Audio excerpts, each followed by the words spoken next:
Bonjour à tous. Petit retour aujourd'hui sur le dernier épisode spécial de South Park, Join the Penderverse. Première chose, et c'est le point majeur de l'épisode, notons la critique du besoin de diversité maladif à Hollywood, et plus précisément ici, chez Disney. South Park tire à balles réelles en proposant une version de son univers où tous les personnages ont été remplacés par des personnes issues de la diversité. La manière de s'exprimer des personnages, leur visuel, tout participe à se croire immergé dans un épisode de série Netflix pour ados. Tous les personnages sont exagérément vêtus, tous sont racisés même si ça ne correspond pas à leur mentalité, tous prennent la pose et ne dégagent rien de naturel, tous parlent de manière crue et n'ont aucun respect pour les autres, hormis leur petite personne, surtout si la personne en face est un adulte. Aussi, on n'échappe pas au genrage excessif, comme le père de Butters, devenu clairement une femme, mais se faisant toujours appeler papa.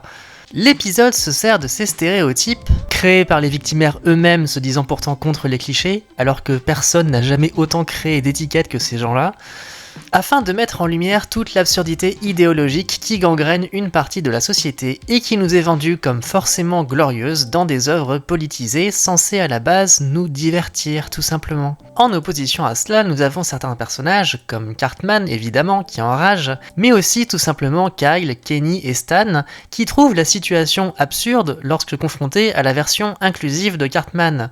Et à raison, car c'est un fait évident. Mais plutôt que d'être écoutés par le principal PC, ils se font aussitôt traiter de racistes. Aucun débat n'est possible, il faut avaler toutes les couleuvres, sinon c'est la sanction. À partir de là, l'intelligence de l'épisode est d'essayer de démêler tout ça sans entretenir la guerre qui fait rage. On peut citer notamment la référence à Miles Morales, qui lui ne pose aucun problème, car créé avec de bonnes intentions, avec respect et cohérence.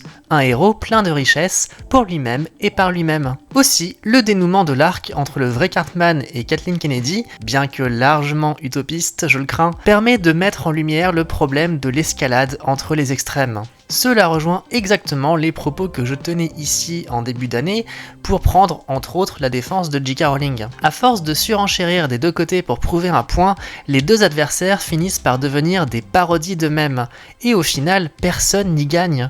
Tout serait beaucoup plus fluide si chacun arrêtait de prendre des postures et de tout prendre au premier degré. En vrac, on trouve aussi dans l'épisode tout un propos sur l'omniprésence des intelligences artificielles qui remplacent absolument tout, même les psychologues, jusqu'à ce que plus personne ne sache faire quoi que ce soit de ses propres mains et de ses propres pensées. Le thème de l'éducation est abordé et rappelle comme il serait nécessaire d'inclure plus de concret et de praticité dans les programmes scolaires et universitaires. Cela m'évoque d'ailleurs une ligne du premier tome d'Harry Potter expliquant que le seul cours où Hermione a de mauvaises notes, c'est celui de ballet volant, car ça, elle ne peut pas l'apprendre dans un livre. Dans notre monde, ce serait plutôt certains gestes simples de la vie de tous les jours, ce serait le respect voire l'amour des travaux manuels, encore trop souvent perçus avec dédain malheureusement, ou même juste la gestion de ses comptes une fois adultes. Il y aurait du travail à faire pour faire des jeunes têtes de notre société des êtres complets, concrètement efficaces et réellement ouverts à tout et tous.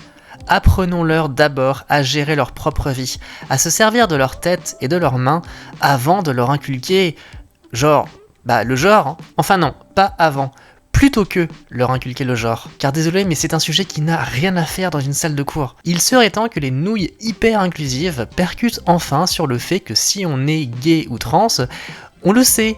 L'enfant le sait, et il finira par le dire. Et avant que lui ait décidé d'en parler, il n'y a pas besoin qu'on lui apprenne quoi que ce soit, ni qu'on l'élève dès le berceau de manière non genrée. L'enfant le sait, ce n'est pas quelque chose qui s'apprend, c'est quelque chose que tu sais. C'est un peu le principe en fait. Foutons la paix aux autres. Bref, la pente vers laquelle nous glissons montre déjà ses limites. Nous créons une société d'êtres ultra pensants, quasiment tous contaminés par l'overthinking, qui ne font que ça et perdent du temps et de l'énergie sur des concepts abstraits qui soit ne mériteraient à la base aucune attention, soit ne devraient concerner que les intéressés. En somme, des êtres entièrement tournés vers leurs pensées, vers eux-mêmes, vers leur propre communauté s'ils se regroupent, et au final incapables de tendre une main vers l'autre. Les seules différences qu'ils acceptent, ce sont les leurs. Et par cela, tout le monde est concerné. tous les bords. Autant l'ado qui se cherche et finit par s'inventer 36 pronoms inutiles pour se sentir exister, que le réac de souche qui mettra tous ses malheurs sur le dos des noirs et des LGBT. Deux camps finalement pas si différents, juste déconnectés du réel.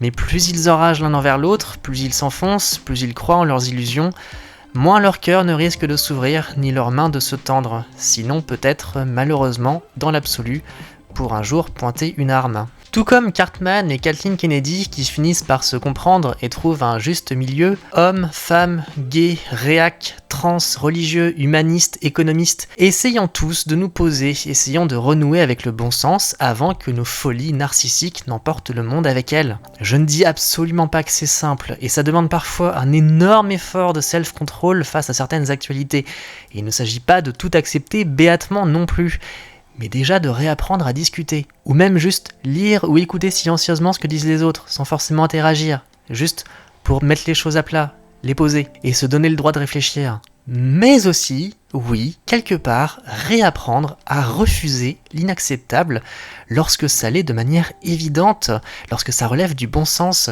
même si une ou des personnes nous hurlent le contraire en nous traitant de tous les noms d'oiseaux qui composent leur jargon obsessionnel, finalement très vite très limité. Alors bien sûr, je ne peux pas occulter mon propre parcours en évoquant tout ce bazar, mais je suis fatigué de parler du sujet et je pense avoir déjà tout dit dans quelques vieilles vidéos. Toutefois, je sais qu'il est difficile, notamment en France encore, de trouver des personnes nuancées. Alors je vous ai mis en description des chaînes américaines qui devraient vous apporter la bouffée d'air frais désirée si vous faites partie des réacs ouverts d'esprit, à savoir les GOAT Blair White et Buck Angel pour la question trans, et aussi Amala Punobi, découverte très récemment pour une plus grande diversité de sujets. Car non, rassurez-vous, tous les LGBT et les racisés ne sont pas tombés dans un trou de lapin narcissique.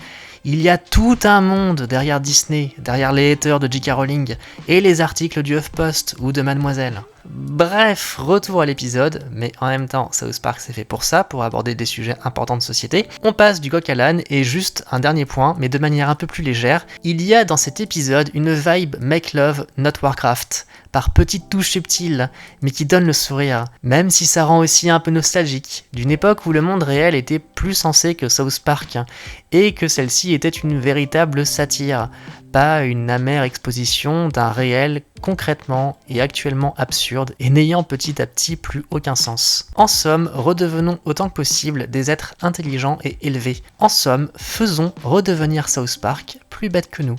Sur ce, bonne journée à tous et prenez soin de vous tous. À bientôt!